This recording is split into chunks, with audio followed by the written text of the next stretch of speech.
So again, although this isn't chapter 11, this is our review question then for the day. So already was identified, this is a binomial scenario. I heard someone say it, and that is also true.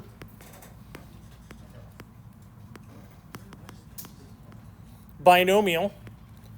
In order for it to be a binomial on a test like question like this was, you need to verify that it's a binomial. How do we verify it's a binomial? What's one thing that must be true for it to be a binomial? Two outcomes only. And those, what were my two outcomes be? I didn't mean to put a parentheses. What are my two outcomes? Yes or no. Yes or no? So yes, they get a gift card, or no, they do not get a gift card. Okay? So that's the first condition for it to be a binomial. What's a second condition for it to be a binomial?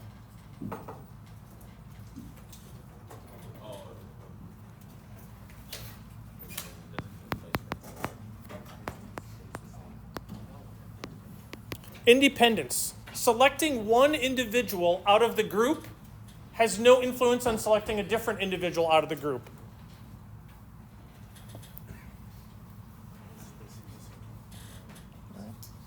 And, which is true. You know, if you randomly select one person, it's not going to affect someone else. So I would say something in words along those lines of what I just said out loud, but that would be that. Let's see.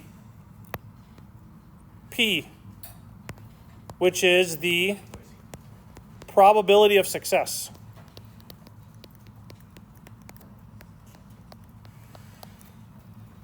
Success must be constant. What's the probability of success?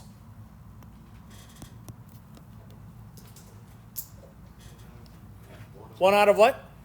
1 out of 200. There are 200 employees. It's 1 out of 200. And does 1 out of 200 stay the same? Yes. How do we know it stays the same? Yes. No, we have to verify binomial first, but how do I know what in there tells me that it stays constant? Independent, yeah. I hear mumble, mumble, mumble. I heard it. Who said it? Yes. The individual, if an individual gets selected and they win a gift card, their name actually goes back in and they could win it a second time. So that means they are, the P will be constant. It does not change because they're sampling with replacement. If they sampled without replacement, then it's no longer a binomial. And I could not use the binomial. I'd have to actually use the normal approximation to the binomial, but we're not going to worry about that. All right. And then the last thing is there are a finite set of trials. And we call that N. How many trials am I doing this? How many times am I trying this? 52. And then we want to find the probability that the number of successes, we'll let X be successes, that the person wins at least one gift card. So that means I want to find the probability that someone wins exactly 1. I want to find the probability that someone wins exactly 2. I want to find the probability that someone wins exactly 3 or 4 or 5 or 6 or 7 or 8, all the way up to 52, and then add them all together. That's a lot of work. If they win 1 or more, what is the opposite of winning 1 or more? Not getting anything. So this is equal to 1 minus the probability of winning nothing. Why do I say 1? Because if you talk about all the possible outcomes, you could win 0 gift cards, 1 gift card, 2 gift. You could win all 52 times. Very unusual, but it could happen because it's a probability. It's theoretically possible. Practically unlikely, but it's theoretically not 0. So if you did all of those probabilities and added them all up, they add up to 1 because that accounts for every possible outcome.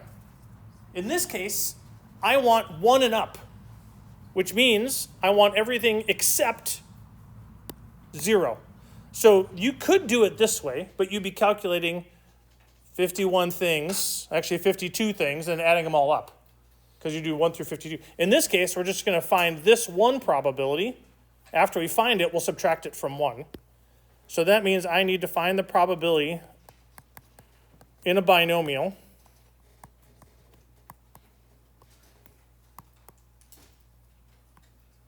and there's the formula. The probability that x equals r, the probability of one outcome. Like we've done with many of these others, we're showing the equation, right? Well, like we're doing already. Verify the conditions, show the equation, then plug in numbers, and then we use technology to give me the actual answer.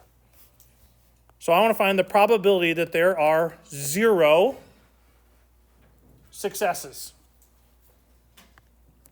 52, choose 0, times my probability is 1 over 200 to the 0 power, because that's n, times q. Q is 199 out of 200 raised to the 52 minus 0 power.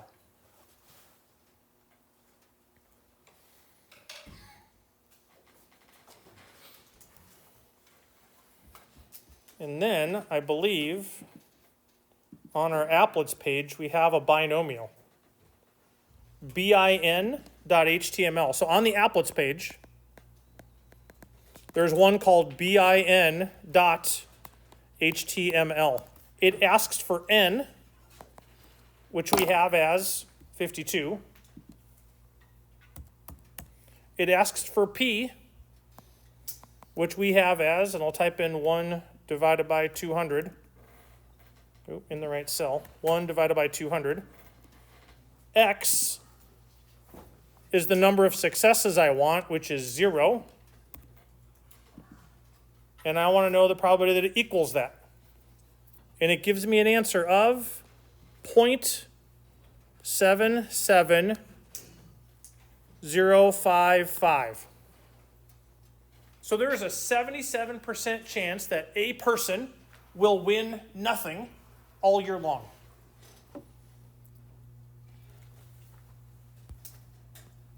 Ooh, didn't mean to make it go like that. There we go. So the probability that x equals 0 is 0.77055. The probability that x is at least 1 is 1 minus the likelihood that they win nothing. 0.22945. That's assuming I can do subtraction in my head correctly. Never trust me. Always check. But this is the likelihood that an individual selected at random from this particular company wins at least one gift card. There's almost a 23% chance that you're going to win at least once in 52 weeks. Not too shabby. So now, where does that bring us to today? In the previous chapters, we have walked through and done the following. A Z procedure for one mean. All right, so that was either the population was normal or my sampling size was at least 30, so the sampling distribution was normal. And I would do the Z procedure. Sometimes I did the confidence interval to estimate where the actual value is, or I did a hypothesis test to test a claim. I did a 2 procedure for 2 means, or the Z procedure for 2 means. We did the Z procedure for 1 proportion and 2 proportions. The student's T procedure for 1 mean and the student's T procedure for 2 means. We also did just recently, the most recent thing, the T procedure for paired data. Next up is the chi-squared. So that symbol there is the Greek symbol for chi. Chi is spelled C-H-I. It's not chai. Chai-T is C-H-A-I. This is the Greek letter chi, C-H-I. It's a chi-squared. So I do the chi-squared goodness of fit test. So chi-squared for goodness of fit We will do chi-squared for independence. We're going to cover both of these today. We'll do these two the next time we gather. Chi-squared for homogeneity and chi-squared for variance. These two are probably the most commonly used. This one is a near third behind that one, and this one is a distant fourth. But you can test to see, is the variance what we would expect? Is the amount of difference that we see happening typical? So not just that is the mean the same, but I might say maybe my mean is the same, but the spread seems way too big. So we'll be doing a test to see, is the spread too much, even though the mean might be okay? Was there too much variation in the data? Like it used to be like vending machine coffee cups used to be a thing before there was like a Starbucks on every corner. Where you go, you plug in coins, because people actually used to have them, and they put them into the machine, and it would spit out a cup, plop down there, and then it would fill it with hot coffee. And you have to have a certain amount of coffee in there, otherwise someone's going to go, oh, they only gave me a little bit of coffee. So the average amount of coffee is consistent, but with a cup like that, you don't want there to be a lot of variation. Otherwise, you either, one, overfill the cup, or two, you underfill the cup. So even if the mean is off a little bit, if you have a low variation, people aren't going to always notice that difference. So that would be the test for variance. So here's what we're going to do. Here's the formula. I'll explain what all this means. GOF is my shorthand for goodness of fit. So goodness of fit test is to say, hey, is what we're seeing going to match up with what I would expect across several things? All right, so the day we did the little M&M sampling, and we looked at, did one color proportion, we did a confidence interval, did that match with what we expected to see for that color? So a goodness of fit test would say, now let me just take my sample of M&Ms. No, I didn't bring M&Ms. But if I did, we'd take your sample of M&Ms, you'd spread them out, you'd count how many there are of each. And then you'd find out, does that match what they say the proportion should be? 20% of this, 20% of that, 10% of this, 30% of that, for the different colors that go into what make up a standard bag of M&Ms. So you're going to say goodness of fit. So it's a goodness of fit. Another way to think about it is we're doing multiple tests on a proportion all at the same time. The way we calculate chi-squared, so this is the giant Greek letter sigma, which means the sum of observed minus expected squared divided by expected.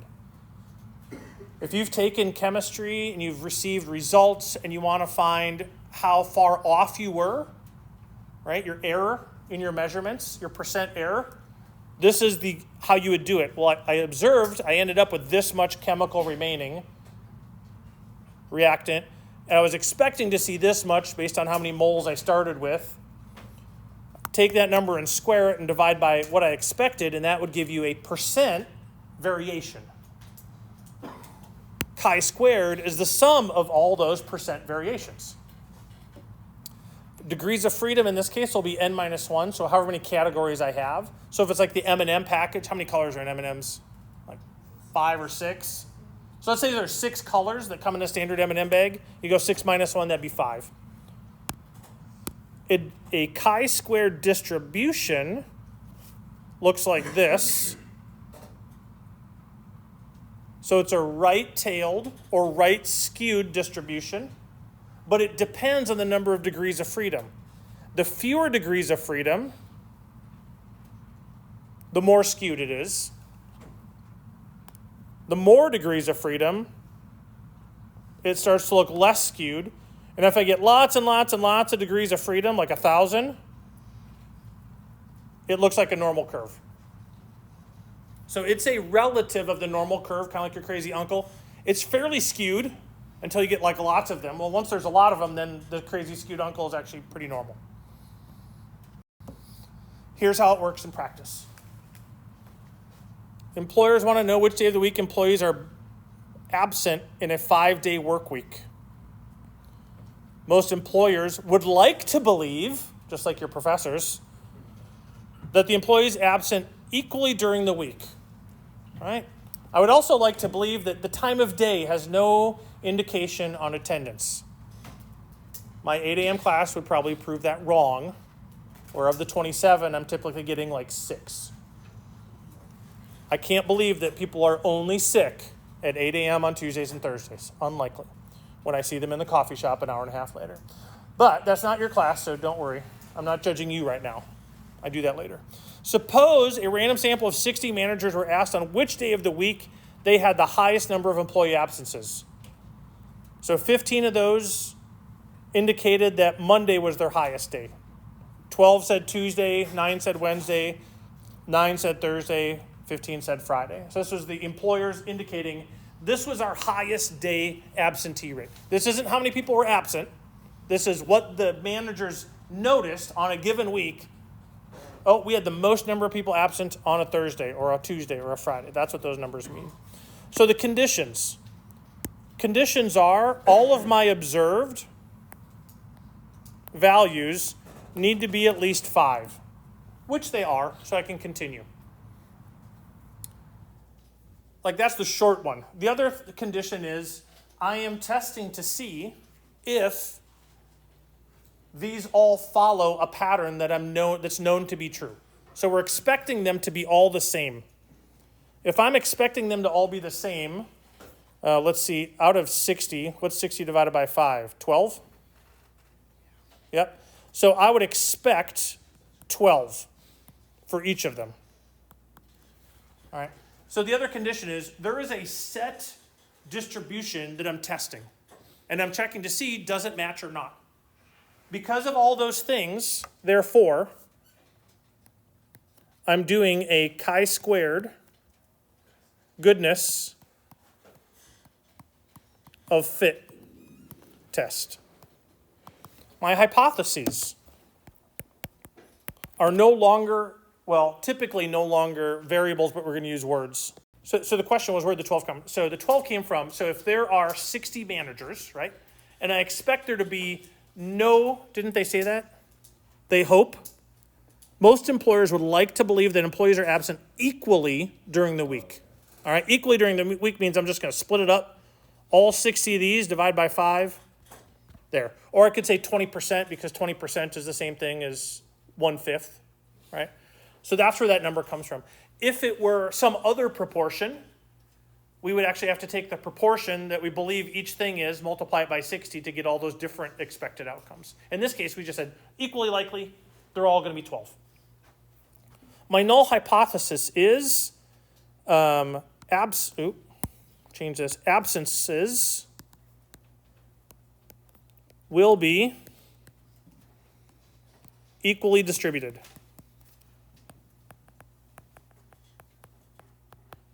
My alternative hypothesis will be absences will not be equally distributed. And it will be based on whatever the context is of the question. But the null hypothesis is going to be affirming whatever they claim is going on. If it were the M&M, we would say that the M&Ms follow the pattern that the Mars Corporation tells me. So if that were the case, it might actually tell me percentages. And I would say, P sub red is equal to 20%. P sub yellow is equal to 10%. P sub orange is equal to 20%. P sub brown is equal to 30%. Or whatever they tell me it's supposed to be. So there might be some actual variables that go into it, but much of the time it's going to be like this. All right. So those are my hypotheses, and then the formula will be chi-squared equals the sum of observed minus expected squared over expected. So if I take each of those cells, I take this cell right here first. The observed was 15. The expected was 12, divided by, square it, divide by 12. Plus, what's the second one? 12 minus 12 squared over 12. Plus, plus. The last one is 15 for Fridays minus 12 squared over 12 equals. So that's the formula.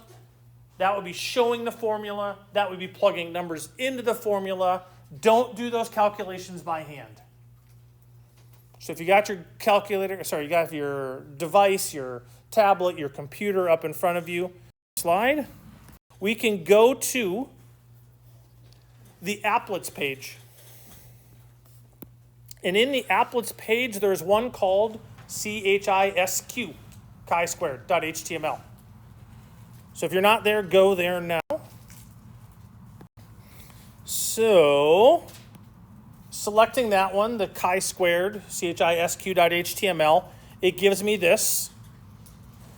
It asks for this value, and that's degrees of freedom. So this is degrees of freedom, which is equal to n minus 1, or in this case, 5 minus 1, because there were 5 days. 1, 2, 3, 4, 5. 5 minus 1, there's 4 degrees of freedom. When you put that in, it shows you that's what a chi-square distribution is going to look like. 4 degrees of freedom. We put those numbers in. X is, I'd actually have to find this. In order to do this chi-squared, now I'll show you this in a second. If you know the chi-squared number, I would put it in here and it would tell me the probability. Which, did I skip? Nope, I'm missing those numbers. This is the right one. So on stat blue, chi-squared goodness of fit is that bottom one under the inference for one proportion, or for proportions. When you do it, you're going to actually have to insert the p. So we did 12 for each of them, which would be expected. This is asking for p, the proportion. And that's why I said earlier, instead of just dividing by 5, you say, well, it's 1/5, which is 20%. So each day is 20%. 20, 40, 60, 80, 100, that's my 100%. So my first one, my Monday is 20%, 20%, 20%.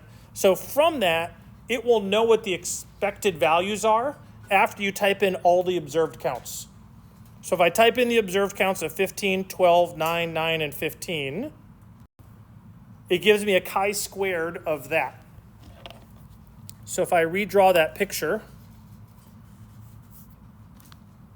I'll kind of do it here as best I can. It looked like this, and my DF was 4. The chi-squared value ended up being, not there, right about here. And that is 3.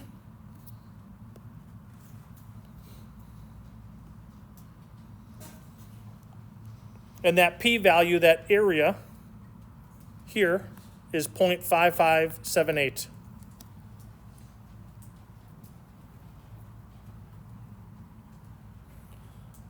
When you are in this goodness of fit, it defaults to 2 categories.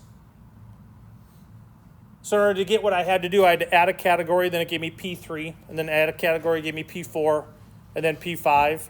If you accidentally do too many, you can delete one, which I've been known to do. I'll like click, click, click, click, and then realize, I added too many. Delete one.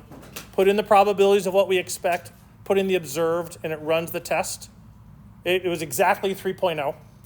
Degrees of freedom are 4, p-value is 0.5578. So what that means, right, my p-value was 0.5578, which is greater than 0.05. Again, it's that same arbitrary 5%. Or you could just be thinking 0.55 is high. So in this case, I will not reject the null.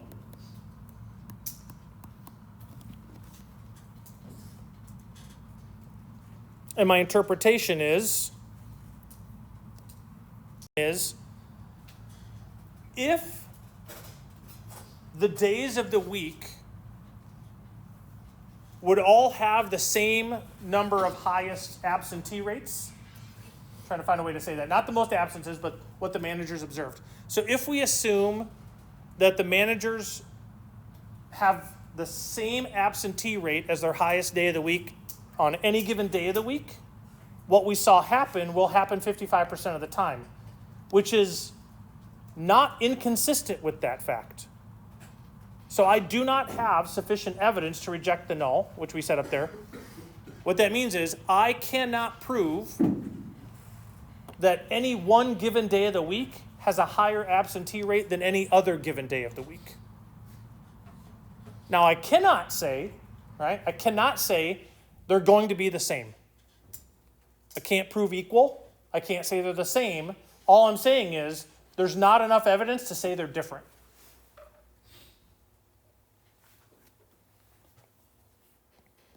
Nope, I don't have it there. My interpretation. So then the other one. So the first one was chi-squared test for goodness of fit. This is chi-squared test for independence. The independence and homogeneity are oftentimes confused one for the other because procedurally they are exactly the same, but they're technically different. Independence talks about values within one sample. Homogeneity talks about how two different populations compare. So independence is within one population of values. Homogeneity is between two. So homogeneous, if you know what that means it's the same, right? Heterogeneous, different, homogeneous, the same. So we in homogeneity, we say these two different populations will be the same. In independence, we say within this population, the characteristics that we're looking at are going to be independent or not independent. So here's my example. In a group of volunteers, so that's my group, that's my set of population of people. Adults 21 and older volunteer from 1 to 9 hours each week to spend time with a disabled senior citizen. All right, so those are the people I'm talking about. So within this group, I'm going to look at characteristics of them, and we're going to be looking at the program recruits among community college students, four-year college students, and non-students. So basically young adults. Some are in college, some are not. And the ones that are either in 2 or 4 year. And the table has a sample of adult volunteers and the number of hours they volunteer per week. So of the community college students that they talk to that volunteer between individually 1 to 3 hours, they had a sum total of 111 hours that they worked per week. That's what these numbers mean. These are all my observed counts. So what I'm going to be testing is, are the type of volunteer independent of the number of hours they work? Or are they not independent? If they're not independent, that means a relationship exists. Something's going on. If there is no independent, if there is, you can't prove independence. We'll either say it's not independent, that would be accepting the alternative, or we say we can't prove that they're not independent. All right, but anyways, we'll get to that. So these are the values. The expected outcome for each of these cells is the row total times the column total divided by the total. So if you have your calculator, let's just figure out one of these. We'll take a look at this one. So this expected value that I put right in there for that one cell is the row total, which is 290, because it says the row total. This row adds to 290, times column total, which is 162. Someone have their calculator in doing this for me? Divided by the grand total, which is the number down here, which is 839. And your expected value is typically going to give you a decimal. Yes, put the decimal in. What is that expected value?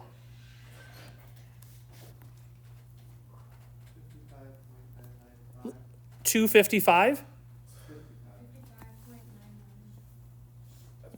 One more time. 55.995. Okay? So that expected value for that one cell is 55.995.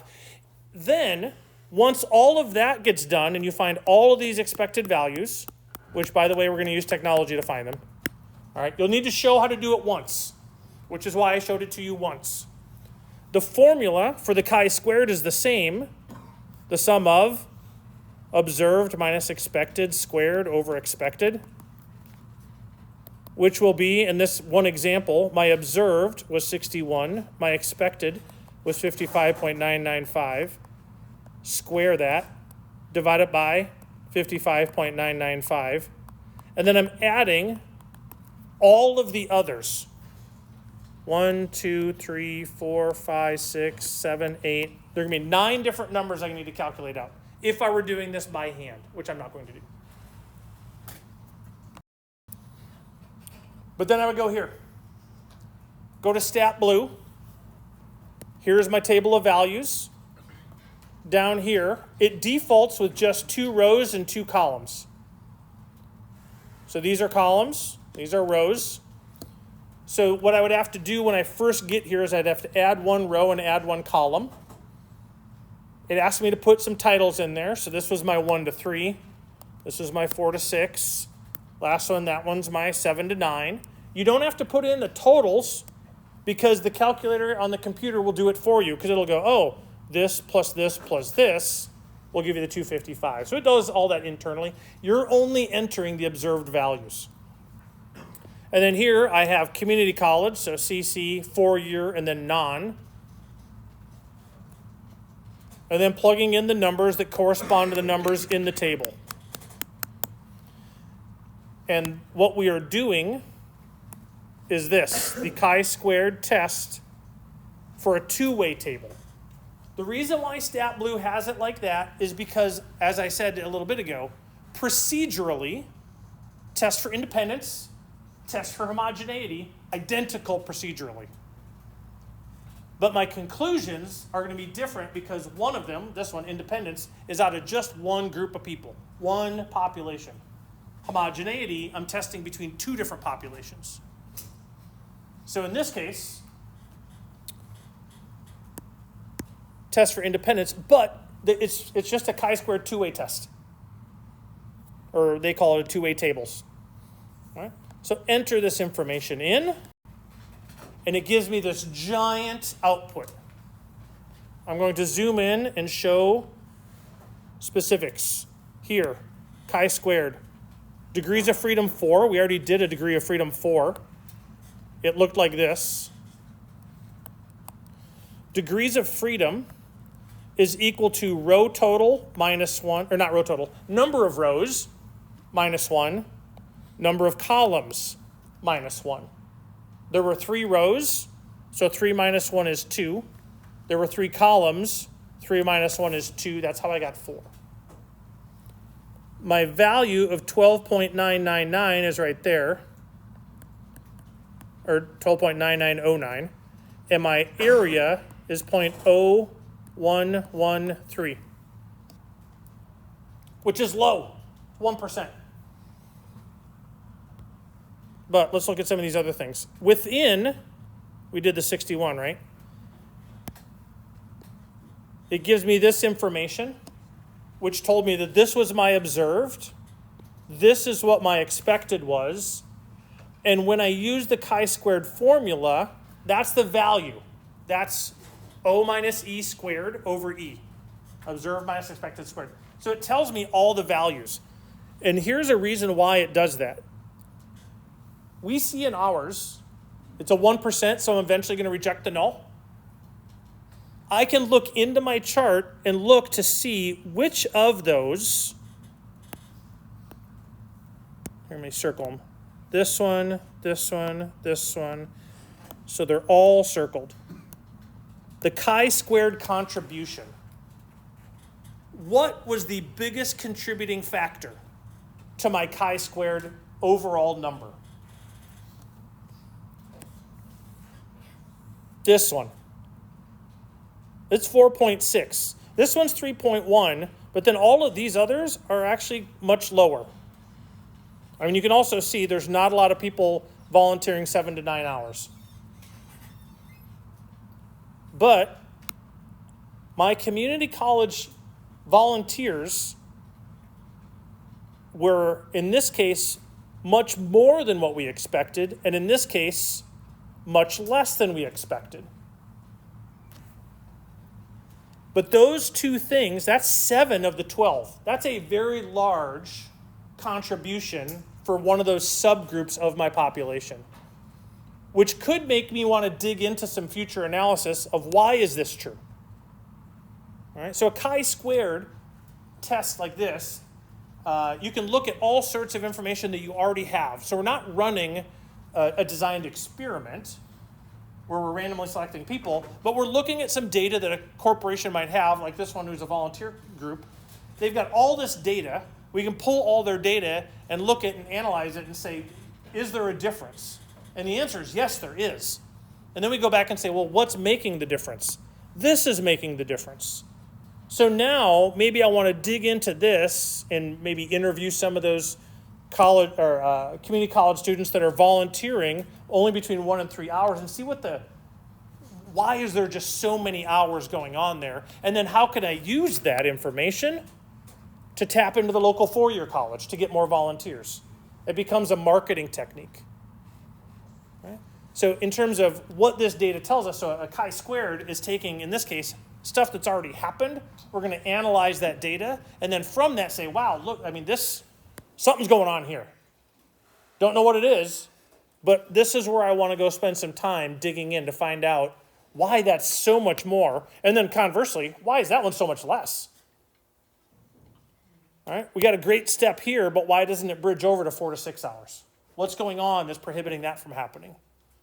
Is it when we have our hours that they can come and volunteer and it conflicts with classes that they have, times of day, ability to come to and fro? Hard to say. And then they give you the row totals and column totals. So that's what the output tells us. So this is what I would write as a full solution. So I'm going to kind of walk us through one step at a time. All right. So the first thing is all observed values were over 5. That's good. Data comes from a single population. Those were my volunteer workers. And it asks for finding independence. Therefore, I'm using the chi-squared test for independence. After I know that I'm doing the chi-squared test for independence, then I'm going to do my hypotheses. My null hypothesis is there is no relationship. Right? Back when we did Muse, we said they're the same. If they're the same, that means they're no different. In this case, it's the same thing. There is no relationship. There's no relationship between the number of hours volunteered and the volunteer type. So within this, I'm not just going to say there's no relationship. I need to include context. They are independent of one another. Now, I could either say it all as this statement, or I could say they, and I would decide, state what that is. There is the number of hours volunteered and the volunteer type are independent of one another. That would be another way of stating the null hypothesis. You can say one or the other. You don't have to say both of those. But you have to have context in there. My alternative, there is a relationship. Now, when I'm done, even if I say there's a relationship, I can't say what type there is. I'm just going to say there is a relationship. I cannot say, because normally you say, well, if they aren't independent, there's a word in our English language that we like to use. What's the opposite of not independent, or what's the opposite of independent? Dependent. Which, in our English language makes sense, mathematically, is impossible. You cannot prove dependence. You can say the relationship is not independent. The reason why we can't prove dependence is this is not a designed experiment. There was no randomization, no replication, no control. I can't prove anything. I can say my results show that they're not independent. I don't know why, but that doesn't mean one depends on the other. Maybe they both are a result of something else. So there is a relationship. Then after we do the hypotheses, then we show the formula. There it is. Show a couple of those numbers that the computer output gives me. To show da-da-da-da-da. They're going to add up to 12.9909. Degrees of freedom is right here. The output tells you 4. You need to tell me how they know that it's 4. Number of rows minus 1 times number of columns minus 1. That's 4. After I do my calculations, I draw my picture. There's my picture of my chi-squared. The downside of stat blue is it doesn't draw a picture. That's why I showed you the applet. The applet, if you put in 4 for degrees of freedom, it'll show you what a chi-square distribution will look like. So if you're like, I don't remember. Technology. This is why the internet exists. All right. My p-value is 0.011 or 0.1. I have too many zeros in there. It was actually 0.013. My decimal's in the wrong spot. So it was 0.013. Still, somewhere out here, because that's 10 and that's 15, there's my number, 12.9909. And that means I probably, yep, I wrote this wrong again. So this should be 0.013. Since the p-value is less than 0.05, which is alpha, we will reject the null and accept the alternative. If we assume that there is no relationship and that volunteer hours are independent, what we saw happen should happen 1.3% of the time, which is very rare. This means there is sufficient evidence to show our claim is not true and that the number of hours volunteered is not independent of the volunteer type.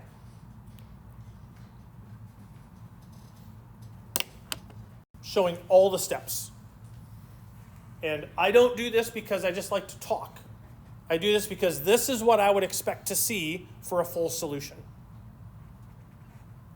All right? So there'll be a question at the top of the page and then a full page to work. So when you come in for the final exam, you're like, oh my gosh, this is a lot of pages. Well, there's going to be 1 or 2 that are going to be like this. That are going to be one of those types of procedures. Z, T, chi-squared. All right? Probably going to be 2 questions that are related to that. Probably going to be 1 more question that's going to be a confidence interval. That's probably going to be one of the other ones. So if you do one that's like 2 sample T procedure, and then there's a chi-squared procedure, there's probably going to be a confidence interval on either 1 or 2 proportions. So that way you're getting a little bit of everything. All right? And those 3 questions are probably going to take you a while because there's just a lot of writing. And then there's going to be a variety of other questions that come up. I am working on a final exam review quiz online again. I'm just not done with it yet. It's taking me a lot longer to create it because I didn't have one created. So trying to get that accomplished so that you can begin studying and prepping for the exam, which we said is on Monday the 29th at 10:30 in this room, where you will bring a device, either a laptop or a tablet, and I will send you the links of the different tabs that you can have open, and it'll be only those tabs for the exam. I'll have the formula sheet for you as well, and then you can have a full sheet front and back with anything else that you need to have as a resource in preparation for that day. More on that. Obviously, I'll repeat this probably many times until then, but we're done. Go away.